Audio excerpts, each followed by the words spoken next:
Guess what starts today? Jury selection in the federal tax trial of Hunter Biden, the second federal criminal case for him this year. The president's son faces 9 tax-related counts, including 3 felonies and 6 misdemeanors, and could face as many as 17 years in federal prison if he is convicted. Here to react is Fox News legal editor Kerri Urbahn. Kerri, good morning to you. Good morning. So in June, he was convicted on those gun charges, and now this is up. And it is this simple. Mr. Biden, why didn't you pay your taxes, right?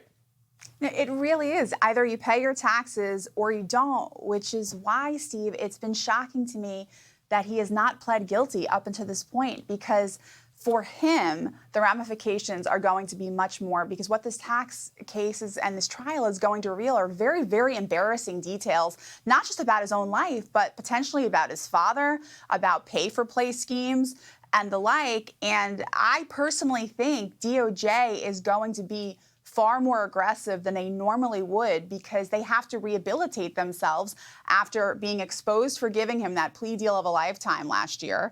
And now there's no real stakes for them because Joe Biden is out of the race, so there's no political impact specifically for him and the 2024 election, and he's likely to lose. And so I'm surprised he's going forward, but you know, today starts jury selection, so here we are. But in the back of every juror's mind, you got to figure, okay, if we find him guilty, his dad on the last day in office in January is going to pardon his son. I know the president has said, I'm not going to do it, not going to do it. Kerri, he's going to do it. Yeah, I agree with you. And he also could commute his sentence.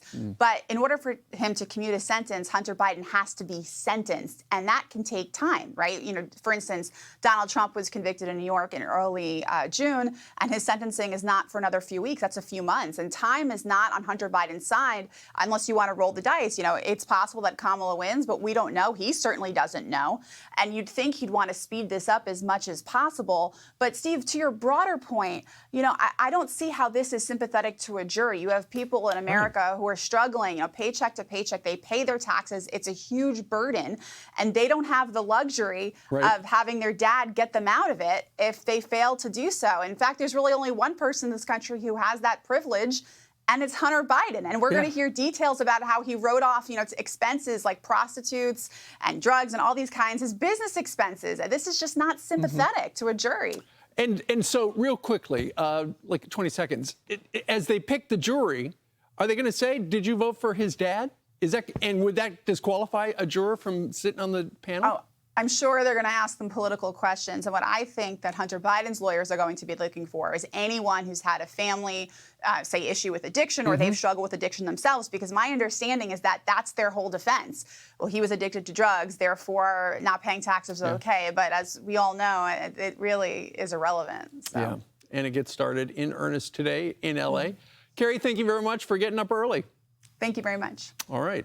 I'm Steve Doocy. I'm Brian Kilmeade. And I'm Ainsley Earhart. And click here to subscribe to the Fox News YouTube page to catch our hottest interviews and most compelling analysis.